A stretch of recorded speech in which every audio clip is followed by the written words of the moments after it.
What's going on, everybody? Welcome back to another edition of the Ad Podcast. I'm here with Laura Davis, the Chief Client Officer of Publicis Production. Laura, thanks for coming on. Thanks for having me. Yeah, so you guys got a great couple of spaces at Cannes this year, influential on the beach in this beautiful hotel. Yep.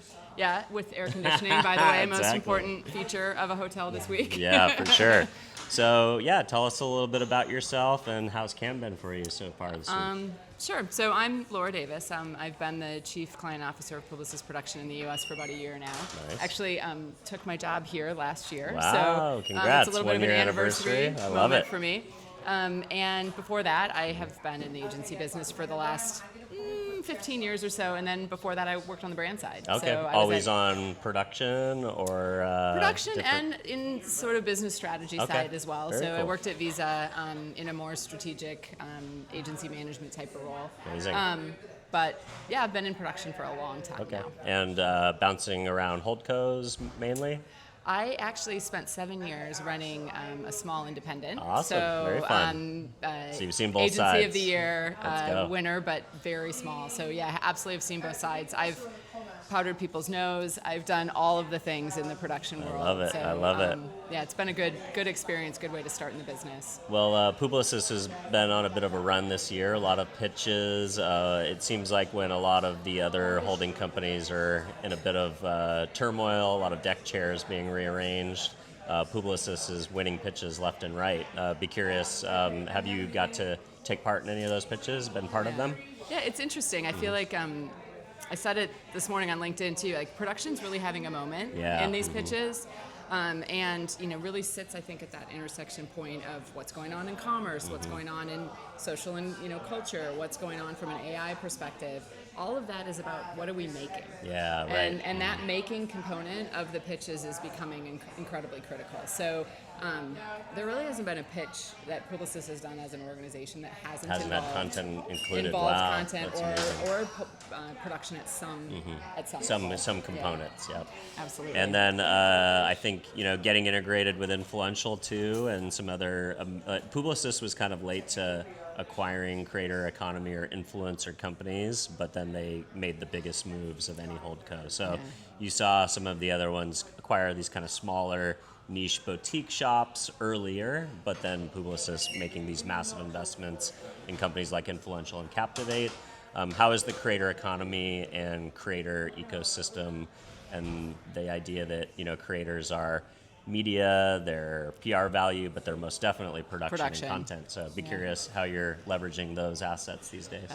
First of all, incredible acquisition. So really, I think just game changing from the perspective of what we can offer to a client.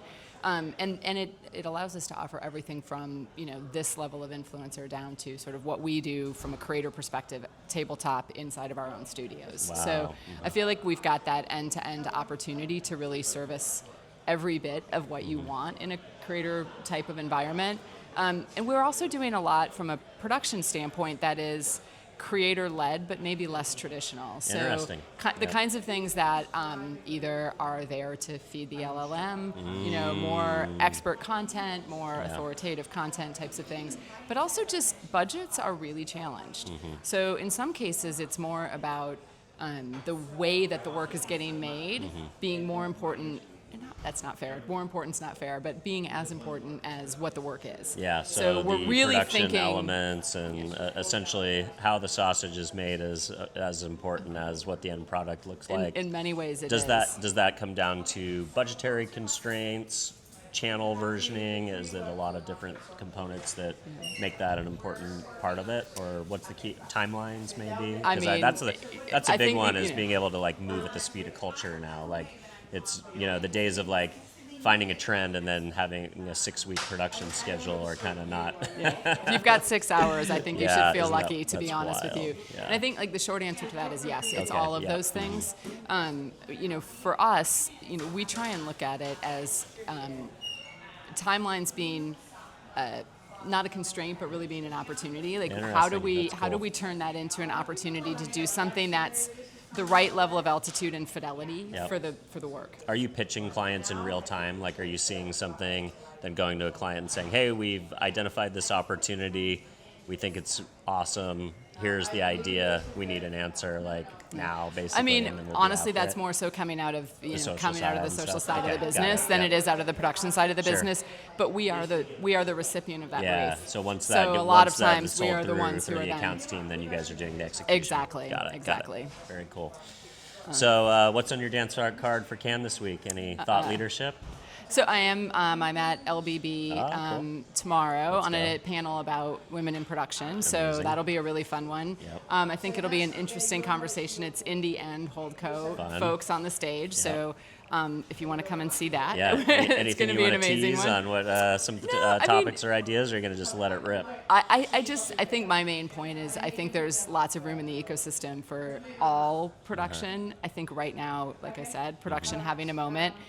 I feel like I'm operating at the intersection of sort of the more systematic type of production and what are we doing to make production more predictable, more of an ecosystem. And then at the same time, we're still making Super Bowl ads. We're still doing big, impactful, emotional, narrative-based work. So I think in that ecosystem of production, there's so much opportunity and room. Like I think we just as an environment of producers need to know that there's plenty of space for all of us. And so that'll be kind of part of my message, I think, on that one tomorrow. I love it. And then from a Super Bowl perspective, it feels like Super Bowls aren't just the ad anymore. They're like campaignable moments. The earn story is probably just as important. The activations that you're doing around the Super Bowl, having an influencer strategy and a bunch of maybe if you have your hero asset that's on TV and is the star of the show, so to speak, you've got 100 other assets or 20 other assets living in and around it, kind of teasing it, different versions that are dropping up to the final. So I think, one of the things that I find most exciting and interesting right now around big events like that is actually what are we doing in the in real life world. So what are the activation pieces? What are the in real life executions that we're able to do? And then I also am really fascinated by reactive work. So what are we doing that's reacting to what's going on in the game? What are we doing that's reacting to kind of what's going on around the game? The new version of the Oreo dunk in the dark moment. Yep. I mean, that was, it's still kind good. of the OG, right? It's still good. It's I guess the first example of kind of real-time responsive marketing, the newsroom strategy, if you will. Yeah, so I love that strategy, and increasingly I feel like production has a big role in experiential things too. So we're really thinking about what is the broader fan experience around, because for everyone who's there, obviously there's a million people who aren't in that room at that time. So, big part of what we're doing as well. I love it. So talk a little bit about experiential and how you work with maybe some of the other groups at Publicis, or if you have an agency coalition going into a campaign like that. Are you designing an immersive experience, an immersive world, not just for how consumers will interact with it as coming through and being part of the activation, but actually thinking of it as a set, essentially, a place where it's got to look good on camera as well? It's an interesting question because we're at the end of that experience, but we're also increasingly needing to be in the beginning, right? Yeah, because right. it's really a conversation about what's possible. It's really a conversation about how are we going to make something work? And those conversations, this isn't just true for experiential, this is true across the board. Increasingly, production is putting itself in those conversations much earlier because the aperture on what's possible has expanded so much. Like when I think about, not to mention AI because hey, I we're was, there. I was going to try and get out of Cannes without mentioning it, but that's my game too. Is wait as long as possible. Wait as long as possible before you go there, but you're going to have to. It's unavoidable. So let's go there. But basically, when I think about it, I think of it as a tool that really opens the aperture on possibilities, and I really see it that way in a production environment. What's real and what's sort of manufactured, and how are we doing that? And I think that's true. When I'm thinking about experiential, I think in the same ways. Like, what are the things that we need to have that are real and practical in here, and then what are the pieces of this that we are can do in the studio or in post-production, the stuff like that. post experience, etc. Obviously, you have to build for the fans' experience, who's experiencing it in real life. Right, they're the primary concern. Even though the backdrop, many more people might see the video or the assets that come out of that, but you want to make sure that you can't fake that reaction. You got to design for IRL for sure. Exactly. So let's talk a little bit more about AI. What are some of the innovations that you're seeing either here at Cannes or just your day-to-day? It seems like every 6 months things are totally changed. How are you guys using AI at the bleeding edge of what's possible in the production world? Finding the right audience to build a media plan requires hours of research. And optimizing campaigns is time-consuming and a bit of a guessing game. That's why we built technology to do it for you. Strike Social. Well, there's a few things going on for us, and I think one of the most important, everybody's saying the same thing, but it's absolutely no less true because of it. It's really affecting our workflows. Like, how are we? Super basic things like, do you need to make a call sheet, or can your agent make a call sheet for you? Like, very basic tasks are not things that producers need to be thinking about anymore. Yeah, just kind of the stuff that would normally take up busy work time. Yeah, and even if it's just 3 hours. Right, totally. Who's making the pre-pro book? How long does that take? Yeah. A lot of that is getting, innovated and automated. And it really, to me, again, frees up people's time to be thinking about the more strategic questions. Yeah. So what's going to show up on the camera, essentially. Exactly. How are we doing that? How can we get more? How can we capture more? I wouldn't call that bleeding edge. I call that practical. I think it's practical. Well, I think important. that's actually, I think, the best part of how the conversation has shifted around AI from last year's Cannes to this year. I feel like last year was still, maybe halfway out of like AI is magic. CES being like everything is AI, all consumer. This isn't the Consumer Electronics Show anymore. It's the AI show. Everybody was talking about AI, but people weren't being super specific and practical. And I think now that everybody's in these tools trying to figure out how they work and accelerate their day job and help them become a superpower and a time saver. Like one just interesting example for me, I was trying to set up an interview with a C-level at Condé Nast for Cannes this week. And, to some degree, I'm a vetted PR person by Cannes, but like some comms people are a little more aggressive than others. And she's like, how big is your following? This, that, all this stuff. Yeah, I was like, great. What's in it for her? I'll jump through the hoops, no problem. Like I'll be a good sport. And then like the final question was like, who else are you interviewing at Cannes? I'm like, you want my entire production list? And I was thinking about it. I was thinking about how absurd the ask was at first. I was like, you know what?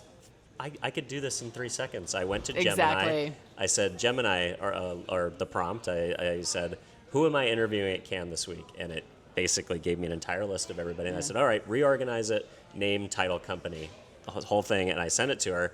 I was like, wait a minute, I could actually use this. Then I said, make an infographic of everybody that I'm interviewing this week. Then I put it on LinkedIn, tagged everybody. I tagged you in there too.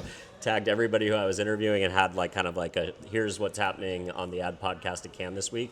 It's one of my most engaged posts that I've did all year. That's awesome. That's wild. Awesome. And Just I'm sure my being here is what got you that interview. So totally. I'm positive that was the one that pushed it over the edge. They call it social proof, right? It's like they want to make sure they're 100%. in a good company. It's a basic old behavioral science. Yeah, totally. But that task would be something that I would have never even been capable of. I would have had to hire out a designer to do that, and I did it in maybe 5 minutes. I know, it's amazing. Yeah. We are writing agents ourselves at in the Publicis environment that are helpful, that are like practical, that are all the things, and it's been a great learning for me. And somebody who maybe isn't the obvious adopter of AI, but I am definitely there. Yeah, I definitely went kicking and screaming, but it's pretty exciting. I'm loving it now, and I think like from a more truly bleeding edge perspective, in the work, so much of what we're doing now, we look at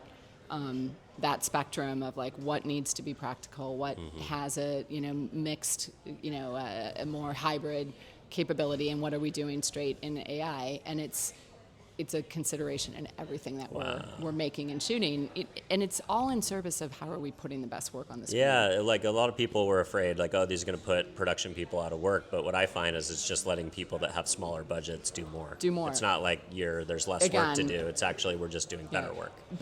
Bigger creative ambitions are possible with what we have. The tools that we have really allow that expansive creative opportunity. So all in service of the work. I love it. Yeah. Well, if folks want to follow along with your thought leadership or learn more about your division inside of Publicis, where do you want to send folks to stay in touch and connect? I guess LinkedIn. That's a good spot. All right. Yep. We'll link to it in Would the show love to hear notes. from you. Amazing. Thanks for All coming right. on, spending a Thank little bit of time you. with Good us. to meet you. Cheers, you too.